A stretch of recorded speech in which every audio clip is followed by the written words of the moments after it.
Okay, morning everybody. I'm Fran Tadco. I'm manager of the Merton Information Advice and Support Service. And really thank you to Kids First for inviting us on today's previous session. Because I know some of you may have been frustrated over the past few years trying to get hold of us. I know sometimes we have a long waiting list, so I really welcome this opportunity to give you a chance to ask some questions, hopefully at the right time for you and your family. So I'm going to be talking to you about what makes an effective annual review. So I hope that's what you're expecting you'll hear for. So I'm just going to ask my colleagues to introduce themselves as well. My name is Kate Potter. I'm relatively new to my last November. I will be answering phones and managing the my inbox. Yeah, I will often be your first point of contact if you want to get in touch with mine. Talk to the phone, my email.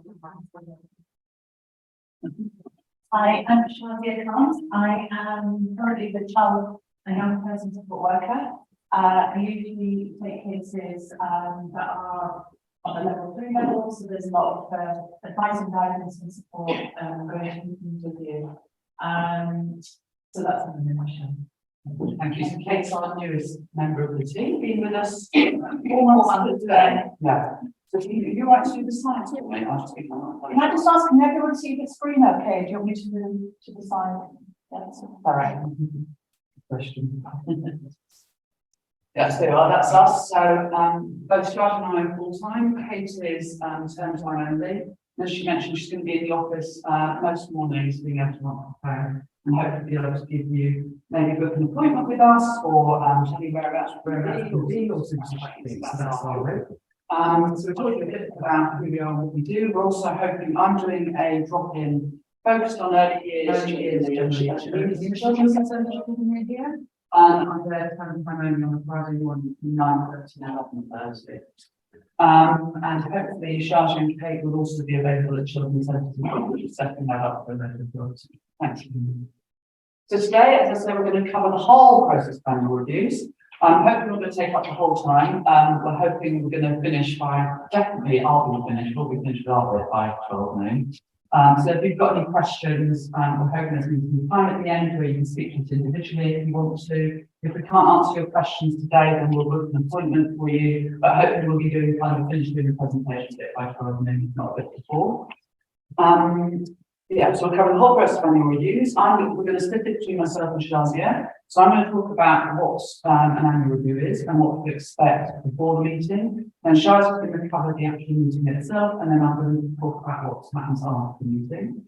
And as I said, we hope to have time for questions. Kids First will be sending out on slides, and this recording is going to be available on various social media channels.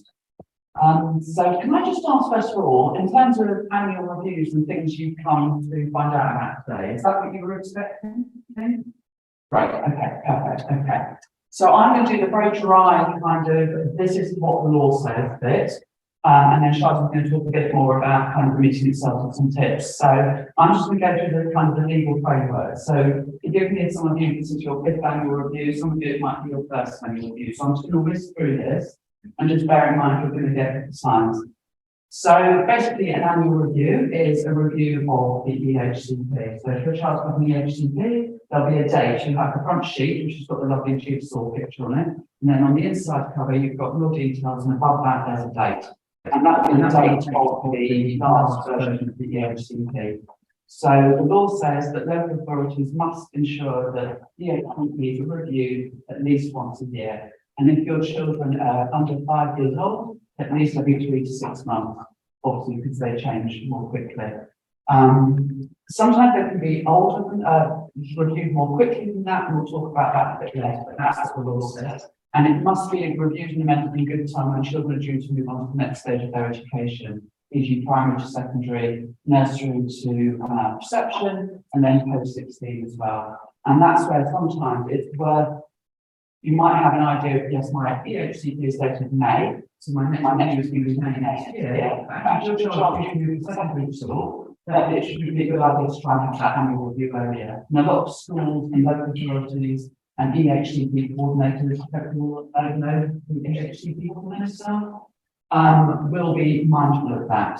So the local authority has a legal duty to review it every 12 months, but sometimes it's better than that. If that's the expression of the process, we'll talk about that as well. Thanks to you. So yeah, so must is the law. There's no pressing out of musts, and then there'll be other wording kind of should or could, etc. So must be undertaken in partnership with the child, their parent, or the young person. Must take account of their views, wishes, and feelings, including their right to request a personal budget. I hope you've got an idea of what a personal budget is. We'll talk about that maybe a bit at the end. Usually it's held at the school or college, so the local authority has the legal duty, but they basically delegate that to the school or college or the nursery to do that on their behalf. Must seek advice about the child or young person prior to the meeting from all parties invited. Now, obviously, if there's a short time span, let's say it's an emergency review, which you can have as well, there may not be time to get in all that advice prior to the meeting. But you'll see later on, obviously, it's a good idea for all of us to be prepared for meetings and know what's going to be tabled and what's been written about your child so you can have proper input. Must send out any advice and information gathered to all those invited at least 2 weeks before the meeting date. And at this stage, can I just start for a show of hands? Who around the room, and you don't have to tell me, but how many of us actually had a work running these 2 weeks before? Once. And so another, yeah, so this is the bit, it says must, but the reality is you can't sue them if they haven't. You know, that is the reality. Yes, there's a must and it's a legal obligation, but what I say to parents who are in that situation when they haven't had their paperwork 2 weeks before is think about how useful is this annual review going to be without me having had time to review things. To kind of work in that collaborative way, which I'm sure you would aim to do in your school setting, and kind of thinking through, just because we've got a date in the diary and we've got a deadline, is this still going to be useful if we haven't got X report or Y report, or if I haven't had a chance to read this, or if so can't make it. So just, I mean, you shouldn't as parents have to do that kind of strategic forward thinking, but particularly when your child is in year 5, when they're due to transfer to secondary school, particularly when they're in year 9, that's when you start talking about microstructure, and particularly when they're in year 11 and you're talking about post 16. Really worth thinking about, are things up to date? Do we need to change? Do we need a new assessment? Have we got the right people at the meeting? Because for me, having a meeting is a tick box exercise that means the local authority is discharging their legal duty to have it within 12 months, but actually not useful is a bit of an acronym. We'll all agree on that. So I know you shouldn't like that, but the reality is often parents say that they want to have communities, they have a chance to speak to the school or testing about concerns they've got, and they want them to happen so they can get them in that discussion rather than the topic because next report was then about 5 days before and 2 weeks before. But obviously it all depends on really individual circumstances. I just thought I'd make that point. You can complain, obviously, but the reality is, you know, if you get your reports a week before, you could ask for it to be adjourned. You could say, do you know what, I think I need a bit more time, or so and so can't make it, or the EP report is due 3 weeks after the date. You might as well wait for that, or the speech and language update. So you shouldn't have to do that sort of strategic thing. It should be being done by your setting. But we know with turnover and staff and things, people sometimes have just got dates in their diaries, and they maybe haven't done that all the time. Thanks, Dan. So who should be invited? Yourselves, parents and carers, child or young person. So Charles will have more experience than me of children being involved in annual reviews. I mean, obviously there is a form they fill in. So if you all had sight of a form at some stage, there's a form local down. Sometimes you fill it out for a child or young person, sometimes the school fills it out, and then there's the form you fill in as well. But the child or young person, and the child, I think you're going to say good, young people with videos, I've seen PowerPoints, comic strips, pictures, you know, anything really. So we spend a lot of our time looking at how you already make it, where is the voice of child here, where is the child input about this? And a lot of schools are really good at doing that, but just want to emphasize that point. A health service representatives, these are the people who are invited. That's you're never going to attend. These are the people who should be invited. A social care representative, that's relevant, and other individuals who might be relevant to the review, and they should all be asked for advice and reports. And obviously the school is invited because they're setting it up, And what I've found, and the ones I've been to, is that the schools often do like a round robin, asking the class teachers or the teachers or for a little bit of a summary of how the child's been getting on. So that should be, they should be there also, so usually they're sharing it. And then other people I've seen at annual reviews, educational psychologists sometimes, if there's a little bit of, I'm not sure about bits which are in their report, if their report is available for review, but when you've had time to digest it, the educational psychologist might be there. School logs, behaviour logs, achievement logs, attendance, things like that. You might have, I don't think I haven't seen a report from an EHCP coordinator as such, but there's a very clear form that the EHCP coordinator, the school on their behalf, will fill in the results of the annual review. Speech and language, yeah. Yeah. You'd expect usually those people do yearly updates, don't they? So you might not have a full educational psychologist report, you might have what's called an addendum to it, because you can't perform all the assessments for an educational psychologist. Another educational psychologist in groups will be smiling, thinking, my understanding is, and they may say different from their own group, that there are certain tests that you can't perform every year, but they can do a review of their report and compare it to how the child's getting on and then do an addendum. Class teacher, always fabulous to see them in there. The annual review report form from the school, and then tutor assessments as well. So a real wide range of information. Thanks, Steve. So we've got our invites, we've read our reports, we're comfortable with who's going to be in the room. Anybody know what's happening in everyone's annual reviews? It's usually not quite as set as this, but we hope we've got to the stage where by the time the meeting arrives, you know who's going to be in the room, you know what reports they're going to look at. So you know who's been invited. You can ask for someone to go along with you. Some parents find these meetings quite intimidating, or maybe things aren't going well, but related to the school, you can ask somebody there. Do ask the school out of courtesy, because you know, it's numbers of chairs and rooms sometimes off and everything else. So it's always good to ask out of courtesy if you bring someone along, and then a date and time to suit you. So again, about the fact that the paperwork should be received this 2 weeks before, and like I mentioned, if there are any new reports which you know are on their way, like speech and language therapists tend to work at quite tight timetable, don't they, about how often they review. So if you know one's on its way, you can say, actually, my speech and language therapist, well, I've seen a report that's expected on this date, why don't we move the date to when we have that? As I say, hopefully the same paperwork is saying that we'll be thinking about that as well. Make notes of what you want to bring up or talk about.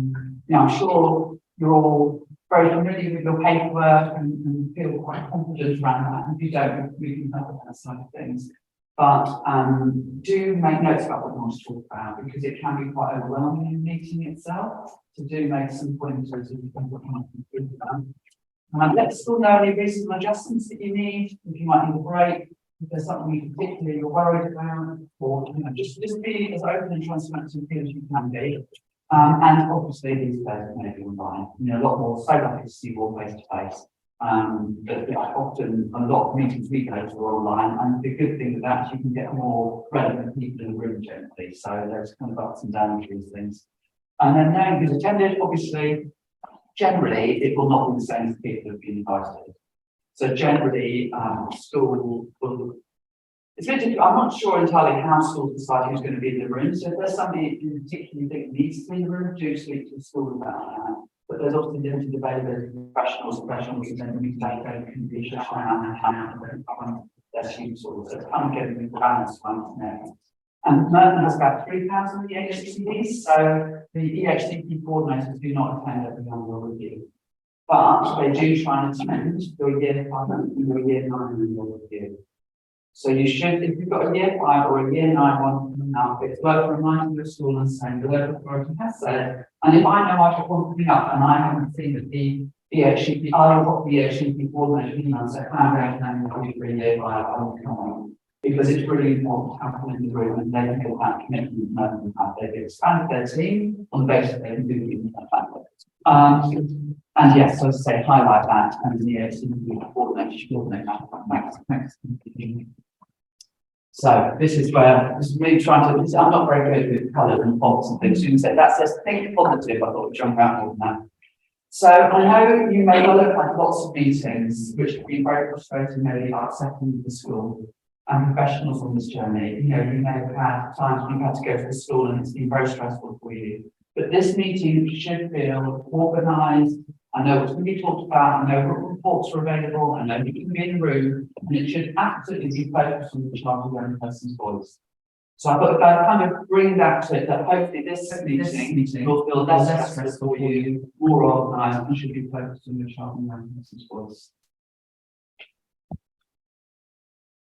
So now I'm going to hand over to Shazia to do the kind of top tips for the actual meeting itself. Hi everyone, nice to see you all. Can I just ask if anyone here not been to an annual review? Okay, right, okay. Next slide. So I'm going to just talk about what happens at the annual review, the actual day. I'm sorry, Tina. Sorry. Yeah. Sorry about That's right. Charities looks a lot more fun than mine. this one. That's how I recognised it. I was like, no, it's not that one.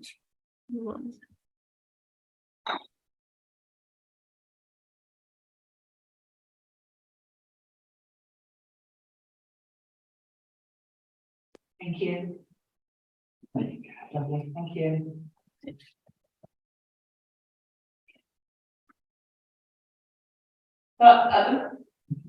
Sorry about this. Sorry.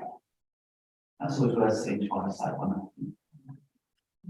Okay, so at the start of the meeting, it should always begin with an introduction, so you know who everyone is at the meeting, because they're all going to be discussing the child. The person who's facilitating the meeting usually declares who will be highlighted and who has sent their apologies. Also they look at the reports, what have been circulated, and they usually have a copy at the annual review of these are the paperwork that have been circulated to you. Okay, next slide. So the meeting, the annual review is all about your child. The child is the main focus here. They're looking at their progress, looking at what they need focusing on, and it's all about what the EHCP should look like, whether it's going to review remain the same, or if they're going to be setting new targets to the EHCP.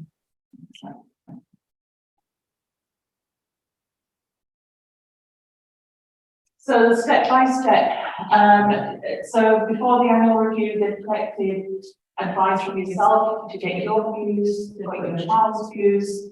They might have asked for new reports from education psychologists, speech and language, and the school's observations. They have come together and they're looking at the targets, whether they have been met or have they, do they need to be looked at for the following year. The literacy and numeracy academic levels need to look at if they're the same, whether the curriculum is still appropriate for them. They're going to be looking at any SEN or extra provision. They may not have any diagnosis. There might have been, the change of behaviour, so they might need to look at that, whether they remain in place or not. They'll be looking at their attendance.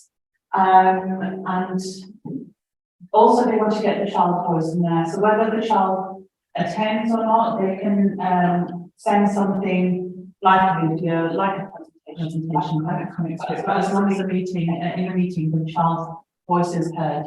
So this is what they're going to be looking at step by step.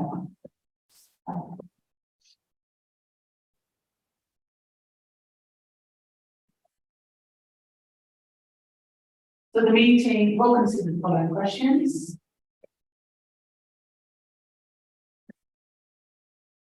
So they're going to be looking at, has your child's needs changed at all? They're going to be looking at whether this school that they're currently at, is it the right place for them? Can their needs still be met here?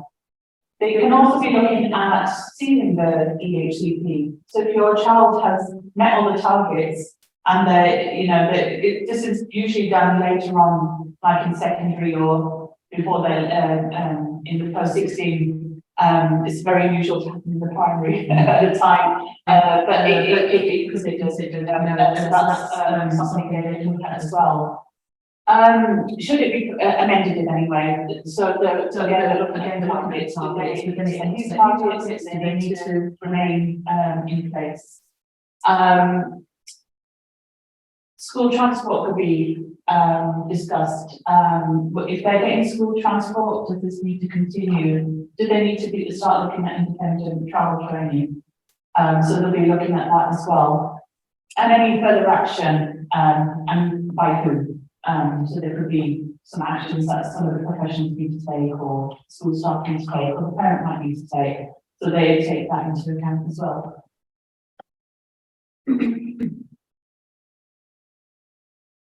I always stress to parents, just going back one slide, sorry. I always stress to parents every time I'm preparing for the annual review, this is your time to say your piece.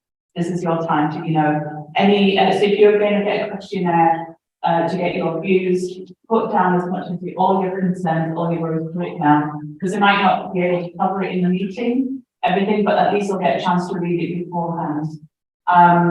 Always, this is your, your time to speak, basically, in this meeting, because the plan's open, you can make changes to it. Once it's finalized, you just have to wait for the next review. So this is an important time to speak.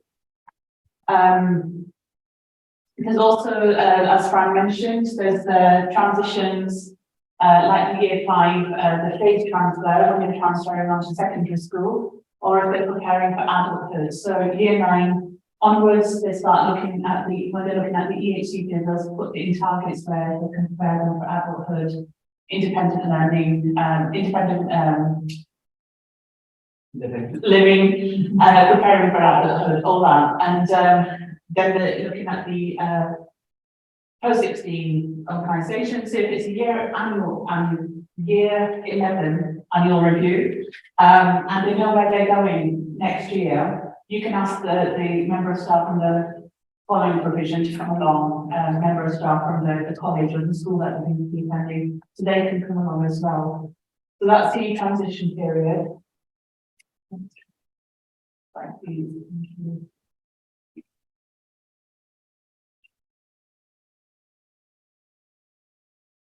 End of an EHCP. So if the plan is to be ceased, if it's to end, the review should focus on a good basic plan. They need to ensure there's a smooth transition plan in place for the next stage. So that's a piece of advice and guidance we can give you, like if it ever comes to that, if the plan is to come to an end. It's good to have some idea they're going to be 25 up to 35, but they'll always have like an exit plan in place.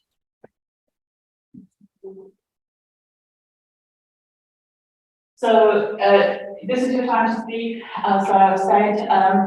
There's times that when you go to a meeting and you just can't remember any questions that you wanted to ask. I like to take a list of questions I want to ask. And also, if there's something highlighted in the meeting that you don't get a chance to discuss, take down notes and see if you can discuss them afterwards. But always take a pen and paper with you so you can take notes. And if there's any things that you don't agree with, do query them with the school as well. And it's sometimes good to take someone with you. Sometimes if it's not brilliant. I mean, when I was a parent attending these meetings, I like to take someone with me because I just freeze and I can't think of anything. And then sometimes I might not understand anything, and I'll ask my friend, "What did they say about that?" So then it's just nice to have that little backup.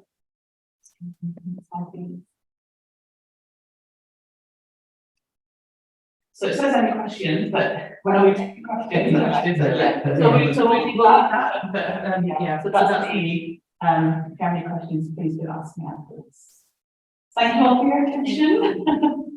Thank you. And as I said, these slides will be going now. So there's some links there. We do actually have a MyAS annual review fact sheet, although given that it's 8 sides long, I'm not entirely sure that qualifies as a fact sheet. But anyway, it's a summary, so you're going to have the slides and our fact sheet for the book. When that comes out, so we're going to give that to kids first, to send out with those as well. So, Dina, are you all right to go back to my original slide? Thank you.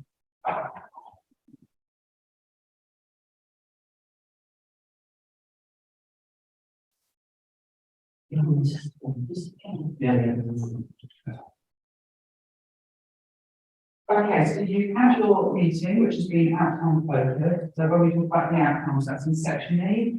So the annual reviews, that's from last year, the annual reviews I've been to tend to be focused on the outcomes in section E and then work back from that. But have you found the same? Yeah, it's all about the targets. Yeah. Some do it in different orders. Yeah, but yeah, the main but focus is the generally, targets. has the child achieved those targets? Do they need to be changed? Obviously, the needs up to date in section B, and also you can change your section A as well, which we'll talk about in here, which is your bit of the HCP. Would it be helpful for you to run through the sections? Yeah, so section A, so you've got your front page, and your section A is your details, so you can go to change all people know. Obviously before an annual review, but also at the annual review, because that's said on the front sheet. And part A is your bit, so you can change that in any way you like. This is your chance to change it, and I'll talk a little bit about the fact that your young person may well be reading it at some stage or have it read to them. So often the first part A that you do when you first apply for the HCP will have, you know, a litany of woes and stories and frustrations and things that haven't gone right. Just bear in mind, your 13-year-old or 12-year-old child may be reading that, and it's about being mindful of the fact that it will eventually become their plan. So it's about what they want to have revealed about themselves in there as well. So that's part A. Then you've got part B is your child's needs. Then you've got part C, which is health needs. Part D is social care needs. And then section E is the outcome. So usually they start off by the end of the key stage as well, such and such will have happened. And that's usually where the annual reviews focus on those outcomes. Have the child, a bit like in the phrase, look, you know, have you achieved these targets?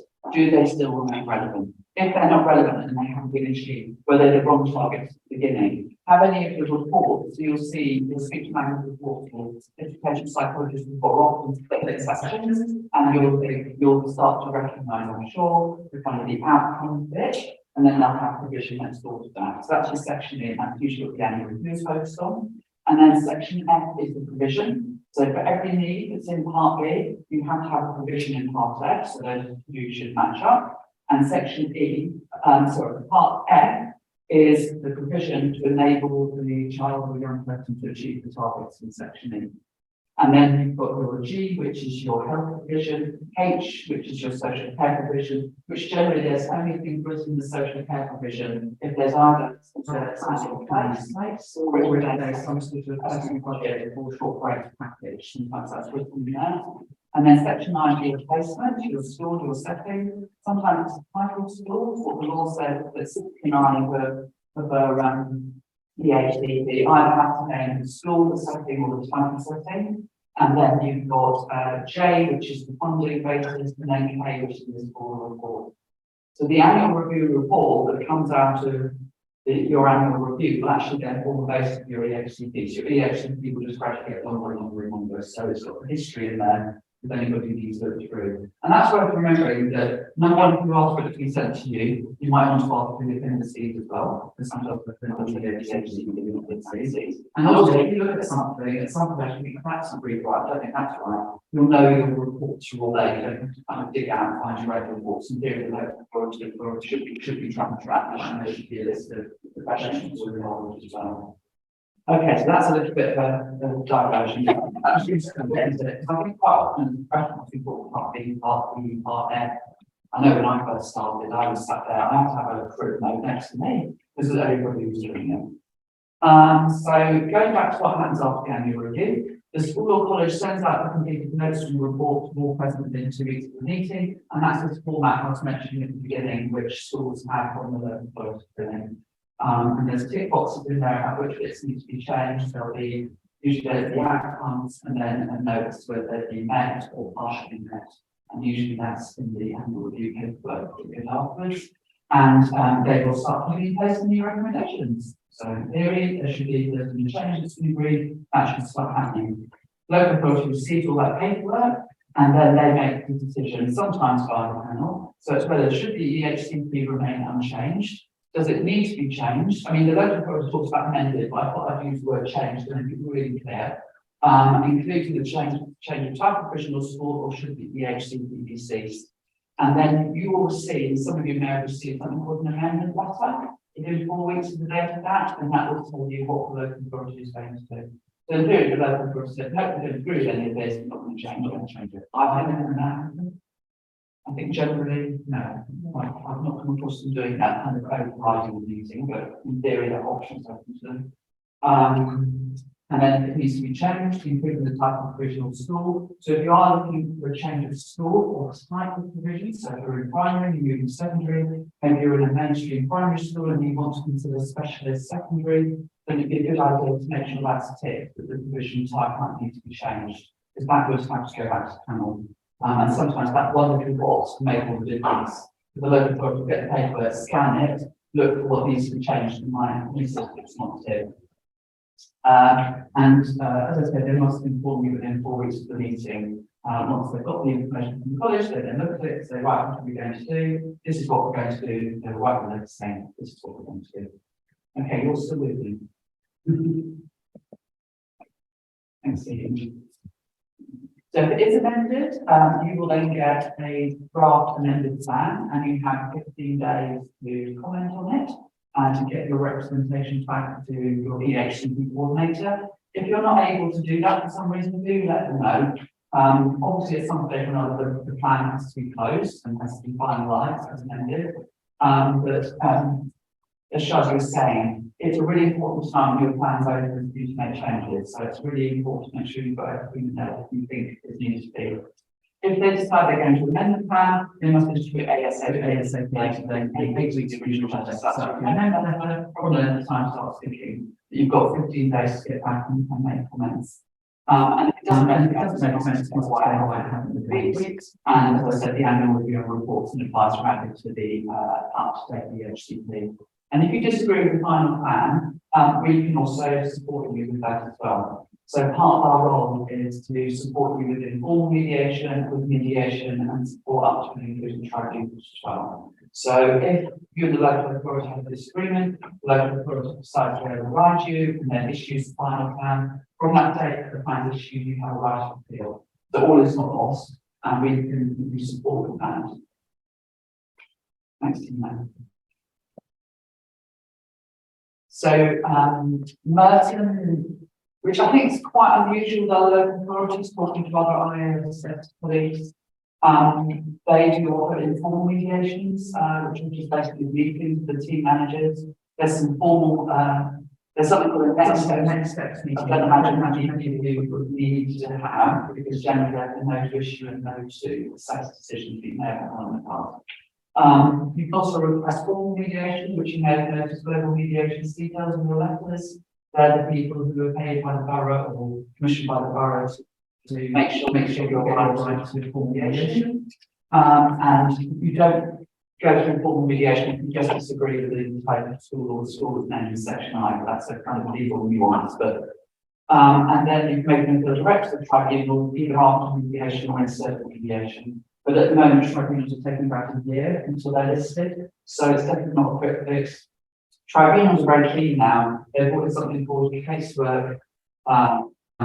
Conference basically the tribunal judge will basically oversee the paperwork to make sure that the parties, yourself and the local authority, are sorting out any disputes accordingly if you possibly can to try and minimise the hearings. We can support you with those, or you can choose other representatives or advisors. And you've got 2 months from the date of the letter sending you the amended EHCP. Once local authority has sent you the amendment letter, you send back your comments, local authority issues finally EHCP, new date at that top page I was talking about, which will then be the next annual review is due by the year of that date. Okay. So yes, the class A is yours. We talked about this a bit. You can amend it, no one else approves it, and remember your child or young person might be reading it. And the outcomes in the EHCP, I'm sure you've all noticed this, they tend to be aspirational, covering a whole key stage. Some of the targets, judgment in terms of non-professional reports, but some of them may seem like something that's going to take maybe 2 years, and then underneath that, the local school will be responsible for setting smaller targets to get them down. You might have a meeting to review these smaller targets as well. So sometimes if there's a particular target where you're trying out different types of provision, you might have a meeting with the school to see how it's going and if you're doing things that happen as well. And then interim reviews, I mean, the local authority in Merton doesn't talk about interim reviews, they just talk about reviews. But you can have a review, so you could have your annual review, something significant changes, a health need emerges, or school changes needed, and you can have a review in between. And that is something which, again, the schools organise all the same processes, reports 2 weeks before, you have to know who's invited, you have to be invited, etc. But usually there's a partial time to sometimes because of review doesn't change. And sometimes if there's been a placement breakdown or there's been significant change in things. Thanks, Dina. So thank you very much. I feel like I've done a very fast quiz. As I say, you're going to get these, because I want to make sure you've got to speak to us individually if you need to during this time, or ask us some general questions. But just sort of worth pointing out to you the local offer. So that is the university available services to all families who are in Merton with children with additional needs. And it's got lots and lots of ever-changing, particularly coming up to summer holiday, there's lots of activities on there. Contact has a free helpline, so Contact is funded by the Department for Education to give advice and guidance to families who've got disabled children, and they're really good on, so the things we don't do is we can't help with DLA forms, we can't help with housing or immigration queries, but Contact have got some really good fact sheets on DLA and PIP forms. And they've got a helpline as well, the numbers up there. And there's an email address, and their website is really good. Lots of really useful stuff on there.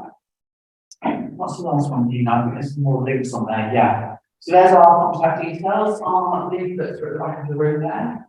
And there's some links there to some useful websites, CC and the EHCP, personal budgets, which I briefly mentioned. If you don't know who your EHCP coordinator is, because I know a lot of families you speak to, I mean, everybody in the room, I'm sure, has had a change the EHCP coordinator, right? Yeah. So, yeah. So they've had a lot of changes. I've forgotten how many they used to have. They've got 3 times as many staff or something now. So there will have been a lot of changes. If you don't know who it is, that's absolutely fine. You know, sometimes, so for example, once your EHCP has been finalised, you will get a change to the EHCP coordinator. Once they go from primary to secondary, you will get a change to the EHCP coordinator. So email the general SEN at merton.gov.uk or ring them and they'll tell you. That's the name of the SEN team managers and the National Autistic Society website. About 50% of our users got children with autism spectrum, and the European Scientist class as well. And there's an NAS Merton local group as well.